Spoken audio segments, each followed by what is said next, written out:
Strategies against displacement, forced evictions, and sellout in the context of pandemic times. International Exchange Event on October 28, 2020. Part 3 of 3. Organized by Misereor, with initiatives from New Delhi, India, Durban, Pietermaritzburg, and Cape Town, South Africa, and Berlin, Germany.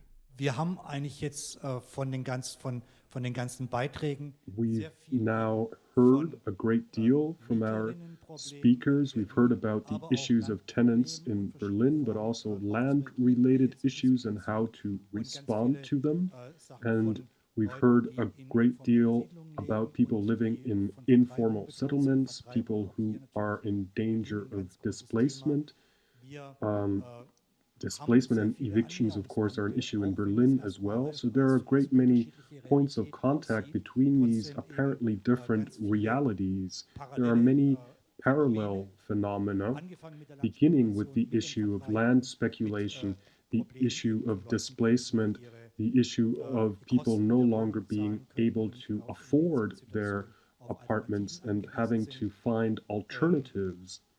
Before we begin the discussion, I'm very happy to have Miloon Kothari with us tonight. Miloon Kothari, the first United Nations Special Rapporteur for the Right to Housing, a long-standing activist fighting for the right to housing even before he became Special Rapporteur, and an internationally recognized academic and expert in the field, a co-founder both of the Housing and Land Rights Network in India and of the Housing Land Rights Network that is active internationally and is part of the Habitat Coalition.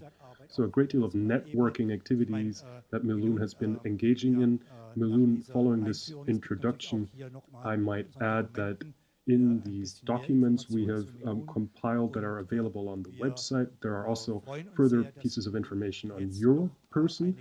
We're very happy to have you here tonight, and perhaps you can wrap up our discussion so far by responding to what you've heard, and we can then use that as a basis for our discussion. Based on your experiences and your background, what do you think we should be discussing here tonight? Miloon, the floor is yours. Okay, thanks very much, Klaus, and thanks to Misereor for organizing this very important event. And I want to give a special hello to comrades Kafeli and David from South Africa. I remember well working with your organizations when I came on mission. When I was Special Rapporteur, and the support that you offered to me. I thought that in the 10 minutes that I have, perhaps it's important for us to look at the trajectory of evictions around the world. The pandemic of evictions precedes COVID.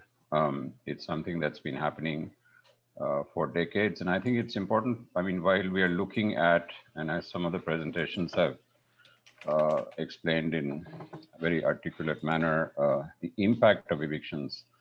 I think it's very important for us to understand what are the drivers of displacement. Why is it that evictions continue to happen with such regularity around the world? And in fact, why have they also increased during the COVID?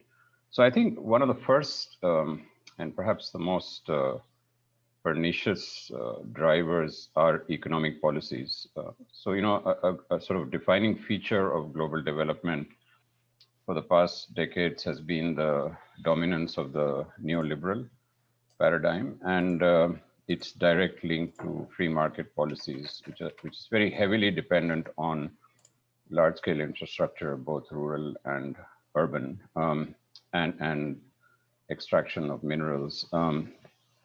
And in a sense, this paradigm, the neoliberal paradigm, is immune to political systems. So it happens with all kinds of, in countries with all forms of governments, and ranging from authoritarian to democratic. The second very important driver are political choices. As we've seen governments make because they're so strongly influenced by economic globalization, they make choices to pursue development that leads to displacement. The third, which has kept coming up this evening, is the issue of land grabbing and property speculation, and the wealth that is, this kind of speculation is one of the primary sources in the world for the generation of wealth, and corruption, large-scale corruption in the real estate sector, and the impunity that is there for the actors who are responsible for evictions. Related to these drivers is also the whole issue of the scale of the real estate investments, mortgage markets, speculative real estate instruments, real estate investment trusts, pension funds, and the sheer scale of these investments in mortgages and speculative assets is very much one of the reasons why we have so these speculative assets exacerbate the forces that lead to displacement. The other issue that we sometimes forget is the whole question of national laws that exist in countries which are fundamentally against human rights. So we have this whole phenomenon of laws that are based on so-called public purpose, public good, the laws of eminent domain that actually make it easier for governments and private actors to speculate on land and to actually displace people. The other one we've been discussing, of course, is urbanization. But in urbanization, what we see across the world is deliberate political choices made by governments to segregate people. So building essentially apartheid cities across the world. And these policies serve many functions. They can clear neighborhoods of low-income residents. They can open up prime lands for speculation. And of course, there's gentrification. The other area, which I think perhaps has not come up so much today, is the whole issue of what I've been calling the rural-urban tension. That, while it is important for us to look at cities, it's also very, very important for us to look at what is happening in the rural areas. We still have around 3 billion people living in rural areas, predominantly in South Asia and Sub-Saharan Africa, and the scale of poverty is actually higher, much higher than in the urban areas.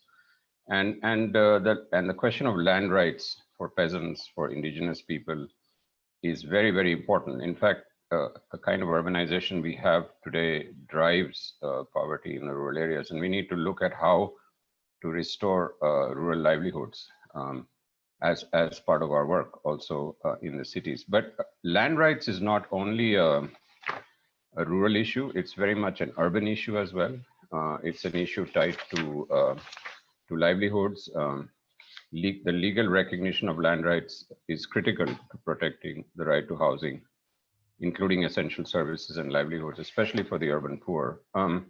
So these are some of the drivers, but actually we have more now. We also have to look at the whole issue of climate change. We have to look at the issue of green energy policies that are themselves leading to carbon credits and so on, that are leading to displacement. But when we are faced with all of this, so what do we have that is on our side? On our side, we have this tremendous grassroots activism that you have heard about today from India and South Africa and Berlin. We have with us 20 years of standard setting from the UN on the right to housing. We have the basic principles and guidelines on development-based displacement and evictions, which Shivani talked about.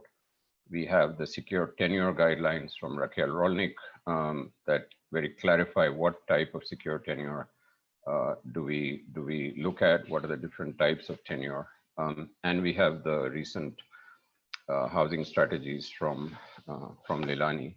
And I think if we sort of take the time to, and a number of these instruments are operational instruments. These are instruments you can give to your municipality and say, look, this is what you need to do step by step. One other issue I wanted to mention, which I think is important and has been underlying in some of the discussions today, is the lack of voice that people have in informal settlements, the lack of local democracy, even in democratic countries, where people don't really have a say in what happens to their neighborhoods, where, as we see in South Africa, the local authorities are sometimes not really on the side of the poor people, but even when they are, they have very few resources. So the whole issue of governance is something that we really need to look at and engage with. How do we build not only sustainable communities, but how do we build governance systems that are based on the consent of people as to what happens to their lives and their neighborhoods. And finally, I think it's very important in all our struggles. I mean, the grassroots struggles have to be nonviolent. We have to use the parts of the UN that are available, that are on our side.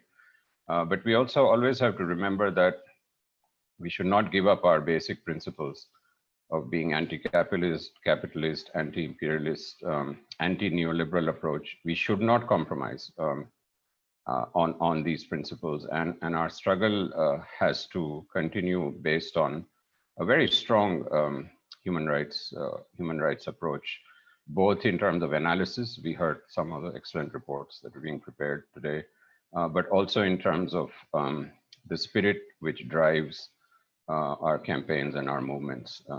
Thank you very much.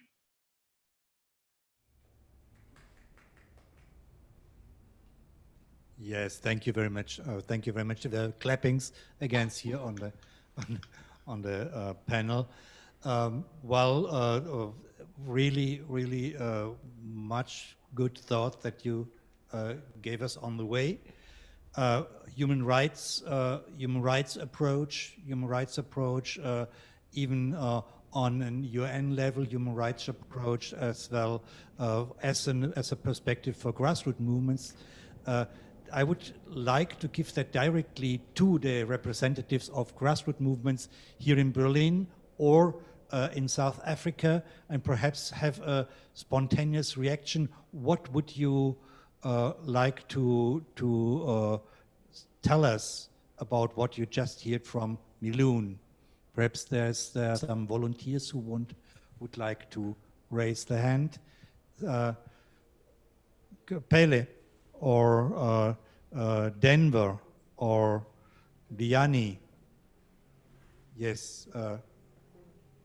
Akona. Yes, please, yes. Akona, go on. Yes. I know.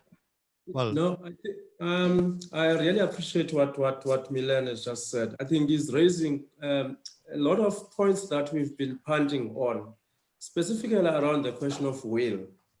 It was when engaging with grassroots or communities, it's not really a question of resources at times with our officials or with our city, the municipalities. At times, it's just a question of the political will. We are currently engaging in talks now of affordable housing within the inner city, within the Woodstock area. I think that is what RTC is also advocating for. But you don't get a sense that there is a will to do that. The resources are there, social housing institutions are ready to engage in such a discussion.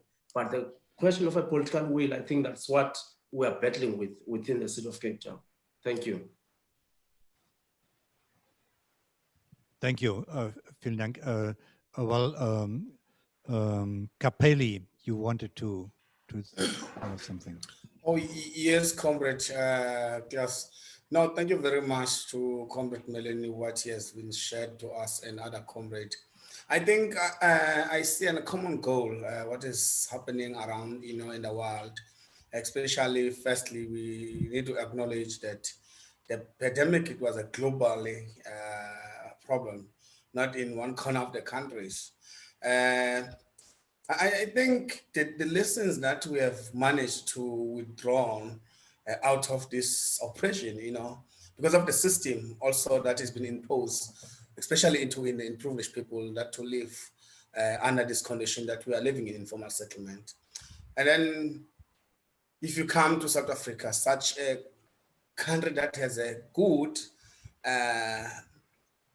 policies, democratic country, and then has a good constitution, nice freedom charter that if you come to have a housing policy in South Africa, are so good the policies, but you cannot really get that really in practically. And the outcome of this pandemic of this COVID-19, when the democracy that has been exposed to lies, because we have managed to see the lessons that the government has enough resources, enough wealthy to serve the people of South Africa, because they managed at least to throw some resources within the period of 6 months. But we've been struggling for past 15 years and asking for these basic services, and we have lost so many comrades just because it's not that they don't have these resources, but the problem is that who are we really asking these resources that to come and deliver to the people? So we also need to check the question of the accountability of the people that we put them in our government, that did they really have passion to come and assist our communities. So I think it's high time when we say, look, if we don't unify our struggles, I don't think that it can really Abahlales alone can achieve what they want to achieve. Because if we have such a good platform, that, as Comrade David has mentioned, that if without that Churchland program, developing that report, that because we are working on the ground and we were having a very bad impression, and then it was so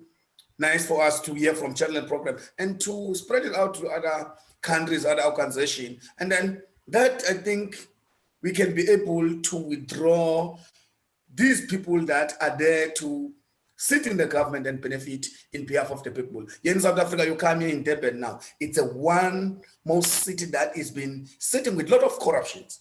There's so many billions and millions that has been lost that is supposed to be provided from the people. And then as you see all that, the humanity is being withdrawn out from the people. What we have seen in Cape Town, that man that he's having a shower inside, but they came to demolish his house, but they're still gonna pull him out naked. So that shows that we don't have the dignity, and we don't have this, they don't respect us. So I think it's high time again to say, if we can really, even because we have these good laws, if are not being put in place practically, what else can we really put in place as a working class to make sure that we prevent what we are facing? Now, thank you very much, comrade. Thank you very much, Kebel. You talk when I have to get back into German. I'm sorry, because if not, the interpreters will get crazy about me. No, vielen Dank. Thank you very much. One of the comments you made was that we need to unite the struggles. How exactly are we to do that? If we take, for example, the campaign against displacement in South Africa, I don't believe there's really much awareness of that campaign here in Berlin. And so the question is, how can we practice solidarity in an effective manner? What might we improve? And what ideas do you have? Is this something we could work on some more? Are there any comments on that, Andreas?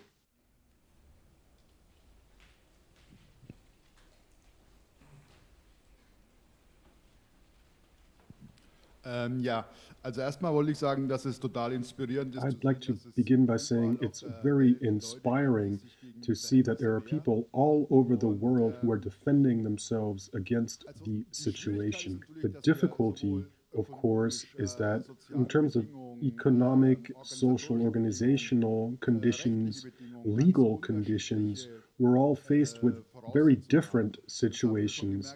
That's something we already learned when we tried to get in touch with other organizations in Europe. Now I'm from a group that is more action-oriented, and I can certainly see us supporting one another through actions. One time we supported people who were struggling against evictions in Spain by demonstrating in front of the Spanish embassy here in Berlin. And I believe that these small elements can help contribute to a common movement, because the causes are the same everywhere. The causes consist of economic inequalities, of the exploitation of the many by the few, and the problems with land policy and with housing policy are very evident all over the world, as we've been able to see tonight. And so I would want to say that if there are struggles anywhere and you feel that they should be supported by us here in Berlin, or it would be advantageous for you to see them supported by us, then just get in touch and let's start small. Dann meldet euch einfach bei uns und lasst uns mit kleinen Sachen beginnen.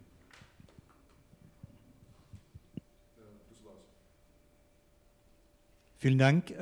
Thank you very much. Wenn im Moment keine If weitere there Wortmeldung are hier ist, no vielleicht, further questions Clara, from gibt here, es I would ask in, Clara, Question and are Answer, there gibt es any in der questions or comments Frage-Antwort-Funktion, from Fragen, die the du vielleicht chat zusammenfassen könntest or oder, the question and weitergeben answer könntest? function? Ja, das mache ich gerne. Also Yes, es gab einige be happy to pass Kommentare those und auch questions eine on. There have Frage. been Ich a fange mal few an, comments and die also Kommentare one question. I'll zusammenzufassen. begin by Zum summarizing einen the hat, comments. ich sehe es gerade nicht mehr genau, aber ich meine, es war I Denver, believe Denver, nochmal hervorgehoben, dass in Kapstadt that in einfach Cape Town keine there is inklusive no Housing-Politik inclusive gibt housing und auch einfach keinen policy politischen and no Willen, was political dazu will, führt, dass die and Menschen that aus this den Städten leads to people rausgetrieben being werden displaced from und the damit auch cities fernab von allen and being ökonomischen deprived of Möglichkeiten, also eigentlich all of ein their Aspekt, den wir von economic allen Seiten opportunities. jetzt This in is den an aspect Beiträgen that we've immer heard wieder gehört repeatedly in haben. tonight's Dann contributions. Then there was a remark kam noch der Hinweis, by dass Cesa es Antonina from the von International Alliance Cesare for Ottolini von der Inhabitants International Alliance for Inhabitants. He Inhabitants, pointed out dass that es it's auch wichtig important ist, in the jetzt pandemic nicht nur not just in to der describe, Pandemie not just to defend the das right Recht to auf Wohnen zu housing, verteidigen, but to sondern ganz attack grundsätzlich neoliberal an der policy in neoliberalen general Politik in anzusetzen, order to Wohnen und restore Land rights rechtlich to housing and umzusetzen land and und achieve langfristig long-term Veränderungen zu change. erzielen und hat auch nochmal darauf hingewiesen, And dass it's been sie pointed auch out global that there's also a zero evictions campaign that needs to be promoted internationally. man jetzt eben So the dieses pandemic Fenster, was sich eigentlich bietet durch die provides a kind of globale window of Pandemie, opportunity das Recht in auf Wohnen which nochmal the eine ganz right to andere Bedeutung housing has bekommen hat become und especially important der because, Fakt, ein of Zuhause course, zu haben, genutzt werden kann, darauf it's aufzubauen, especially important to dieses have a Narrativ weiter home zu stärken in und these circumstances. weiter daran zu arbeiten, And then langfristig was zu in the verändern. chat, Dann this is hat something hier that im all of you should have Chat, been das able müssen to eigentlich see. auch alle Miloon sehen shared können, a auch link Miloon to nochmal an einen Link overview geteilt on the zu right einer of the Übersicht UN der Special Arbeit des Rapporteur on the right UN-Sonderberichterstatters to für housing das and Recht the auf activities Wohnen, of alles, was in the den Special letzten Jahren Rapporteur over the last passiert few ist. years. Da kann And man then a nochmal question ein that paar was Informationen posed nachlesen. Und is dann one die that I Frage, will die read to gestellt you. wurde, What die würde ich jetzt einfach nochmal in die strategies Runde are geben, there ist, welche Strategien to es gibt, counteract or die prevent the Privatisierung privatization of von land? der vorzubeugen? Denver had begun Hatte to Denver schon formulate eine a Antwort reply in writing. geschrieben, aber Perhaps, vielleicht Denver, you would möchtest du das like auch to selbst jetzt noch respond mal kurz vocally. erläutern, dann würde ich einfach In an that case, Denver Denver, das Wort you geben. would Und das have the waren floor. eigentlich auch Also, there was a great neben deal of Dank an gratitude die expressed in the Beiträge chat, erstmal so people die praising Kommentare, die jetzt aus dem Chat these talks we've heard. Vielen Dank, Clara. Denver, please, could you tell us what you would like to say us? You are here, Denver?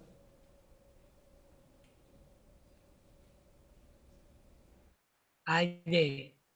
Yeah, I just want to include about what I wrote down when Konas mentioned that is where we would go and even if we should go by a crowd where we interact with and with the municipal tribunal, and we would lay all what the objections for developers, how they would come in and see it. But what is important is speaking about our heritage, to include that into our objections, as a lot of our people are being displaced and our heritage is being lost within that.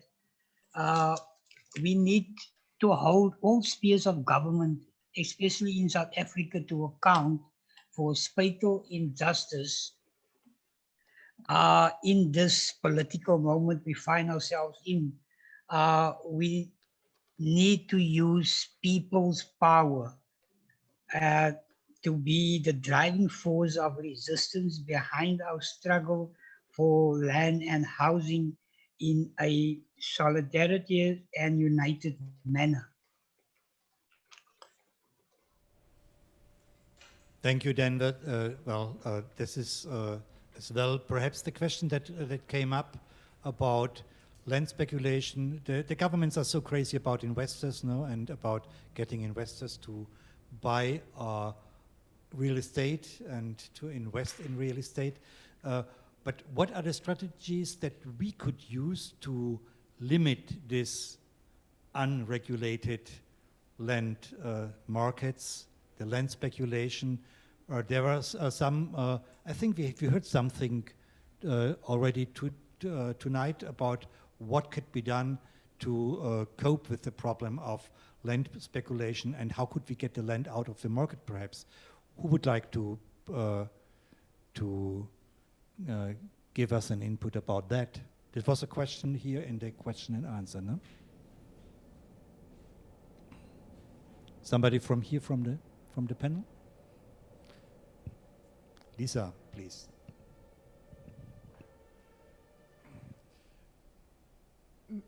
Ja, ich glaube, da gibt es verschiedene I Antworten believe darauf. there are a variety of answers to that question. When land has already been privatized, it's necessary to build up a great deal of political pressure in order to return that land to public ownership. Then, of course, there's also the possibility of taxing landed property, but of course that requires a certain political will. I think it's a question of uniting ourselves and struggling together so that we could influence political decision-making processes. I'd like to speak to something else. Miloon spoke about financialization, and perhaps we can say that there are concrete enemies that we have that are active all over the world in the field of housing and urban development.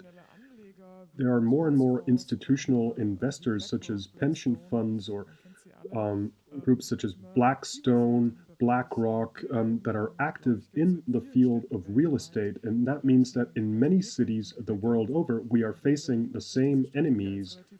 And this strategy of addressing these actors directly has proven relatively successful here in Berlin, because behind our various landlords, we are repeatedly discovering the same investors. And I think it makes sense to raise a stink about what they do, because then people will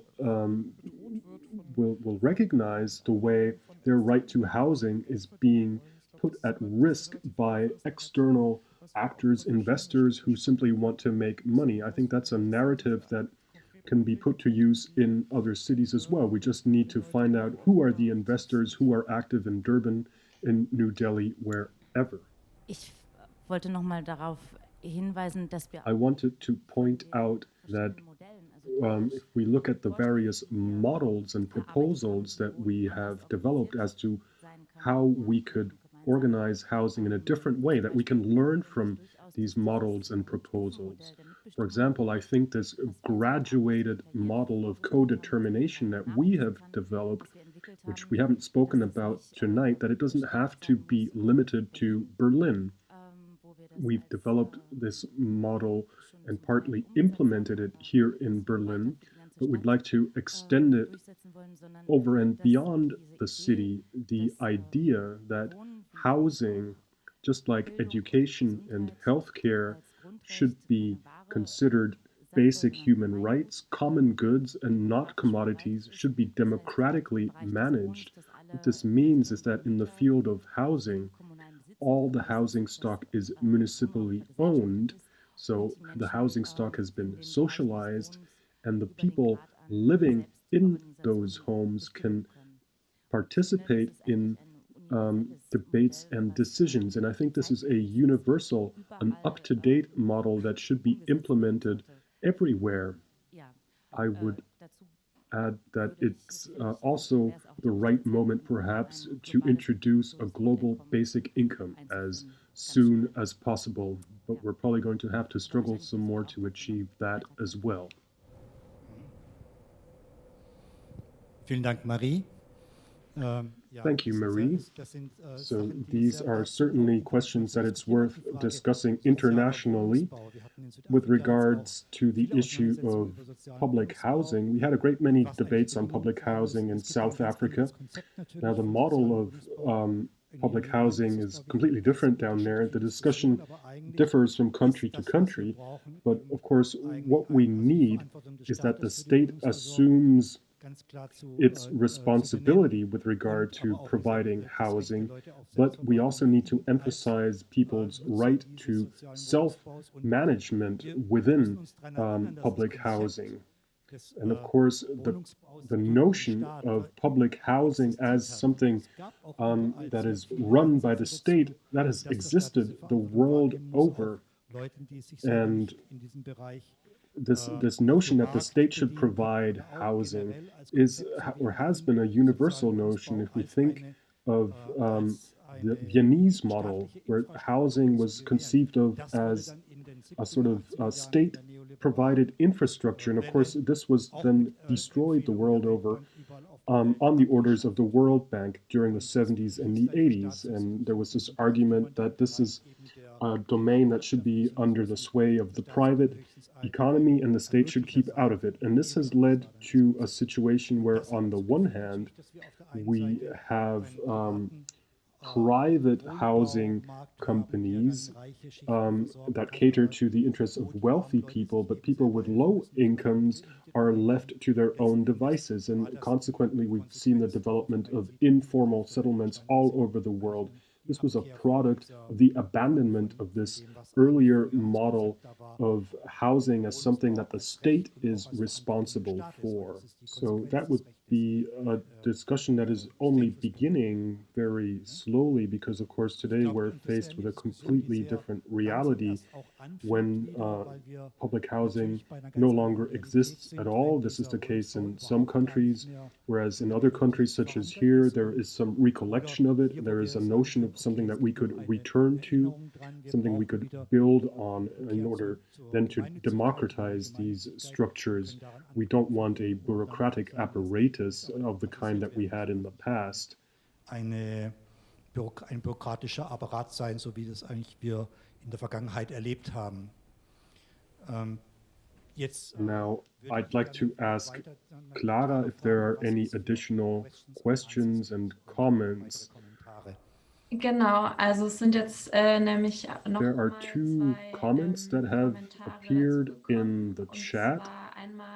Firstly, someone has pointed out that the NGO Obermont is conducting a worldwide study on the subject of housing and the corona pandemic the coronavirus pandemic, in order to find out what strategies are being deployed to protect people from displacement and to secure incomes the world over and to protect those most affected.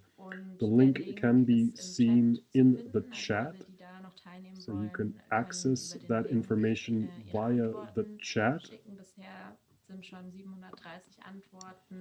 And you can participate in that survey via that link. More than 700 people have already participated from various countries. And I would now give the floor to Miloon Kothari, who also formulated a comment on the subject of zero evictions and that campaign that was mentioned, pointing out that given the effects of climate change and the necessity of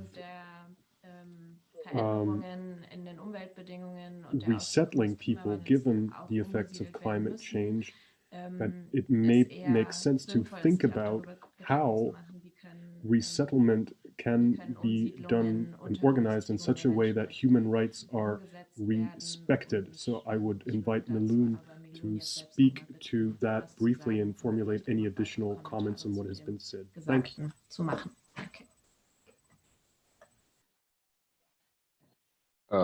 Yeah, thanks very much, Claire.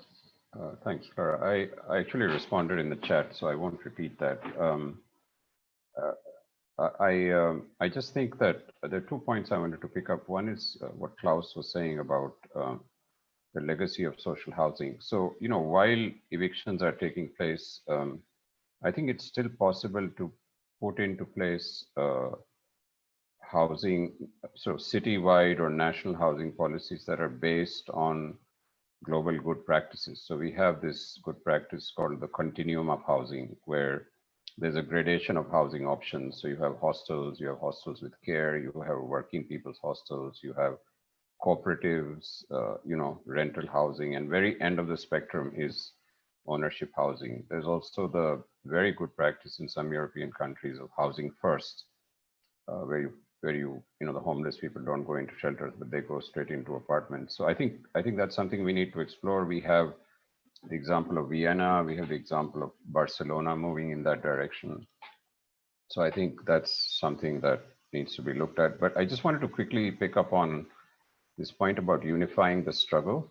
I think that has to happen at several levels.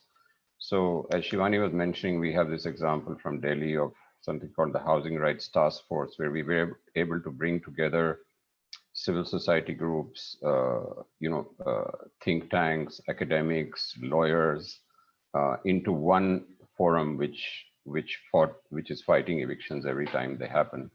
And I think a similar kind of an initiative globally is very important to break out of this issue of just groups, civil society groups working with each other. I think we really need to get other sectors involved, and that can be a very important process. We also have another example from Central Asia, where 4 countries have come together, Kyrgyzstan, Tajikistan, Uzbekistan, and one more, and they have formed a regional housing rights network, which composed of civil society groups, parliamentarians, lawyers, and they're working on a regional strategy. And I think, comrades from South Africa will know, how important it is that we also have regional strategies with people in Zimbabwe and other places, because there are a lot of cross-border issues as well. So I would just say that we need to think of this unifying struggle process, both at the national, regional, and the global level. Thank you.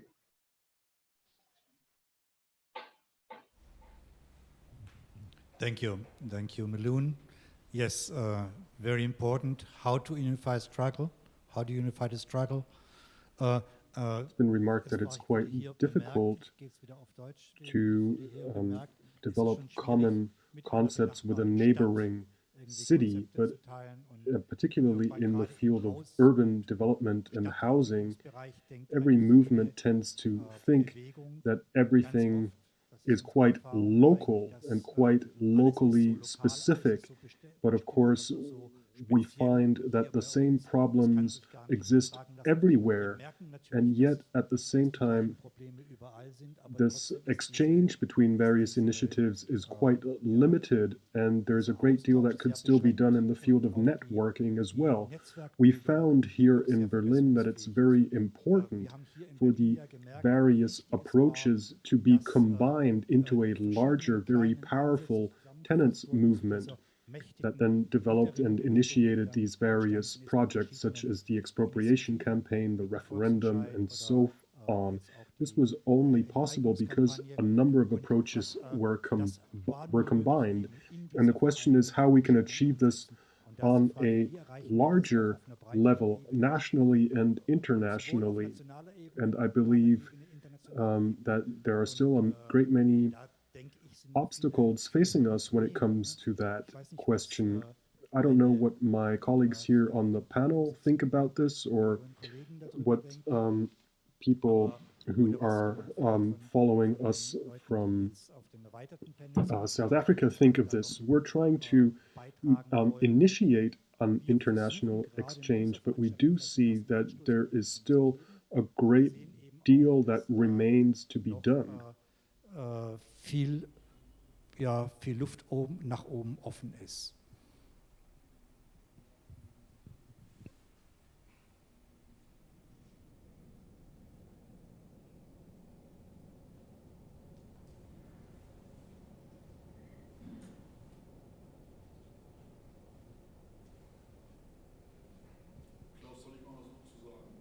Andreas, bitte. Andreas, you have the floor. Also ich kann jetzt vor allem für die Well, I can say for the tenants movement in Berlin that 10 years ago we were just a handful of groups. Everyone knew everyone else, and no one could imagine that something as big as what we've seen during the last few years would emerge with these massive demonstrations. On the one hand, we kept at it, and on the other hand, the objective situation had become so threatening for so many people that the offers that people had in terms of ways of resisting were gladly taken up. I remember when we had the first really big demonstration 3 years ago, we said, well, okay, we're going to have another tenants demonstration, will be 3,000 people, maybe 5,000 if there's many of us. And then everything exploded. There were so many people that participated, so many groups, 20,000 people. We didn't expect that. And now it's the case that when you walk through many a street in a neighborhood in Berlin, you see banners where people are protesting the fact that their buildings are being sold off to investors. This was unusual a few years ago, 5 years ago, and now it's become a common feature of life in the city, and that shows that we need to continue organizing, and we need to encourage other people to organize themselves and defend themselves. Whether we can achieve that on an international scale, I don't know, but I'm quite optimistic because if we look at the last demonstration on rent issues, it was a demonstration that took part not just in Berlin, but we cooperated with other groups in Europe, and why shouldn't that be possible on an international scale as well? The struggle is only beginning. Well, I would add that there is, of course, the European Action Coalition for the Right to Housing and the Right to the City, and you're a part of this European Action Coalition, so that is an approach that exists as well. And then, of course, there are the global habitat networks as well, even though they haven't really asserted themselves very much in Berlin to date. Before we finish, I would like to give everyone who wants to speak the opportunity to say something in conclusion. So does anyone want to make a concluding remark or summarize something that's been said? Perhaps our participants from South Africa would like to say something, or David has raised his hand, and Akona. Please, David.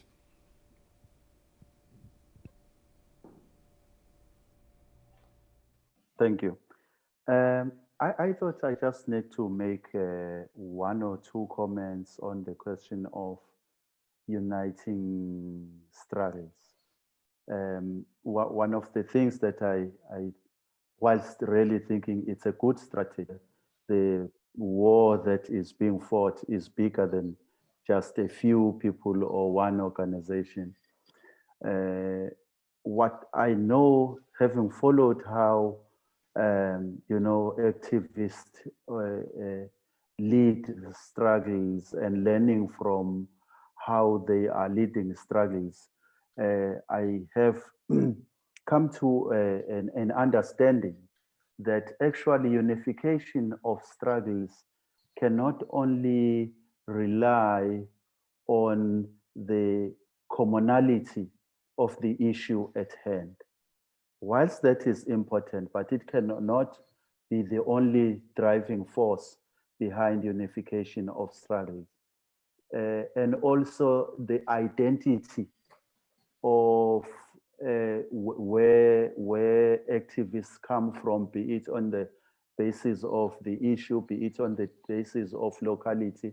That too cannot be the only driving force behind unification of the struggle. What has proven to be useful is the kind of practice that is demonstrated in conducting, in leading, in reinforcing and driving the struggles. What is the practice that exists and that sits in these movements or within the activists?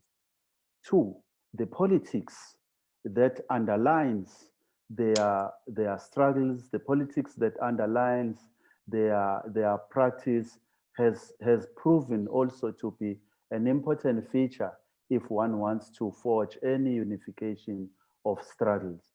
Reason these two become critical is that if they are undermined or ignored, there is always a temptation that instead of building on the edge of each other, or instead of building in solidarity with each other, the tendency and the temptation is that one part of activism or struggles will want to submit all others under its umbrella, or one will want to posture itself as an umbrella body so that all others fall under its guidelines or falls under its agenda and so forth. And that I've seen really disturbing here in Durban, in South Africa, which is why in other instances, the emphasis on clarifying the politics, clarifying the practice becomes key. In this instance, a principle will be, is the politics in the struggles emancipatory? Is the practice emancipatory? Is the fight against evictions done in such a way that the space itself of being in the struggle is as democratic as the goal that people want to achieve? Is the representation as democratic as the goal that people want to achieve? Are women leading or emancipating the space? Is the space good enough for women to emancipate themselves, demonstrate their leadership to a point that one can say, in this struggle space, we see what it will be like to live in a fair and democratic country. So in terms of international and globalizing, even this the unification of struggles, you then have to ask very pertinent questions like, what will be the role of African activists when they encounter activists from other countries, Asia, Europe, Western and Eastern, and so forth? Will the issues of race be attended to as thoroughly so that it is clear that these struggles, not only are they unified, but its politics show that elements of decolonial pursuit are key, and elements of racial pursuits are key to a point that one will say, indeed, in this struggle, whether you are in Europe or if you are in Europe, it doesn't mean that yours is as important, is more important than those who struggle from either Latin America or Africa or Far East Asia and so forth, and that they should follow your direction or your agenda. So naming the campaigns, prioritizing the campaigns cannot be that because we agreed it's a unified struggle should only come from certain groups and others just have to follow. Issues of hegemony become key as well to address if we are talking about unifying or even attempting to unify struggle. I thought those remarks perhaps for me are important to mention here to help us really think carefully about what we mean or what we want to understand about unification of struggles. Thank you. Thank you for these really important remarks. Yes, we have to decolonize solidarity, or we have to decolonize. If you join struggles and so, that has to be founded in a mutual respect and in a decolonized practice. Yeah. Akona, you wanted to have a last word, and then I would like. Then I would like to give a last word to Miloon, because our time is almost over. If you want, Miloon. Okay, thanks, Akuna. Yeah, thanks, Klaus. I think David has said much of what I was going to say in terms of the importance of unifying the struggle and also realizing that horizontal learning in between these organizations is very important. I found the lessons that we picked up, for instance, in Berlin, even though we are operating in different political environments, I found that the lessons that we learned were able to adapt some of the knowledge to our South African context. So recognizing also the fact that as organizations we have different approaches. Maybe ours may be relational, but another struggle, another approach for RTC may be adversarial. Recognizing that we are using different approaches, but we are working towards the same goal. I think that's one of the things that I want to pick up on. So I think horizontal learning, I think we learned a lot from you guys, and I think also you learned something from us. Thank you.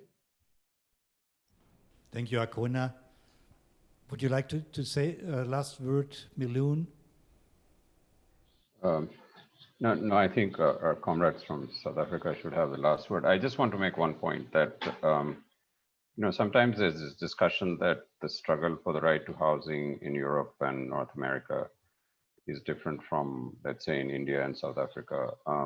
I don't think so. I think fundamentally the structural reasons why we are all facing evictions and other housing problems are the same. They're discrimination based on race, class, income, the whole global economic model, which is the same, the partnership between the North and South countries, which is, in trade and other issues which are disastrous for our lower income communities. So I think that we should really feel we are tackling the same issues, and that itself should give us some courage and some strength to have cross-cultural and across region solidarity. And I want to wish everybody all the very best. And thanks very much for inviting me again. Thank you. Thank you so much for being with us, Miloon. Vielen Dank. Thank you. Does anyone here want to make a final statement? Ansonsten würde ich jetzt allen Anwesenden. Yeah. I've already posted something please, Denver. On the chat. So my battery is going out now, so I just want to say thank you for inviting us as RTC to share our experiences, our grievances on a global scale. And I think if you should read there, that what I want to say is that we should continue doing this. Thank you very much.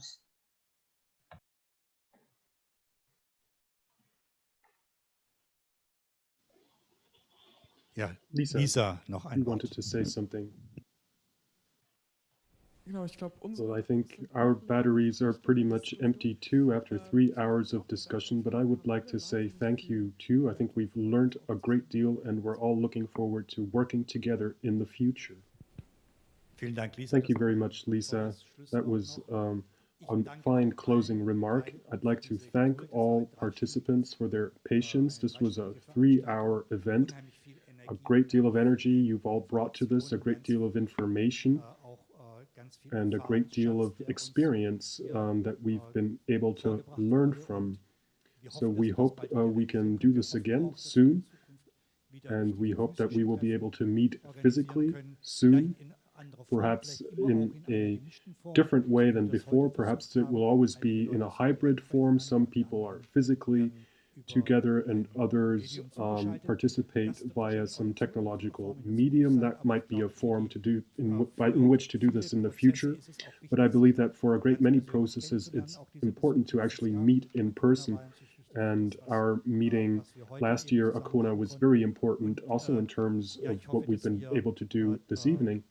So I hope we will find ways to unite our struggles, to practice solidarity, to learn from our strategies, and to learn about new ways of organizing, of building broad alliances, of strengthening networks. These are some of the things that are important to all of us. And so I would like to thank the people who have provided us with this room, the aquarium, and I'd like to thank the interpreters who have been helping us surmount the language barrier. I'd like to thank them for enabling us to communicate in spite of different languages that we speak. Thank you very much, and have a wonderful evening. Thank you.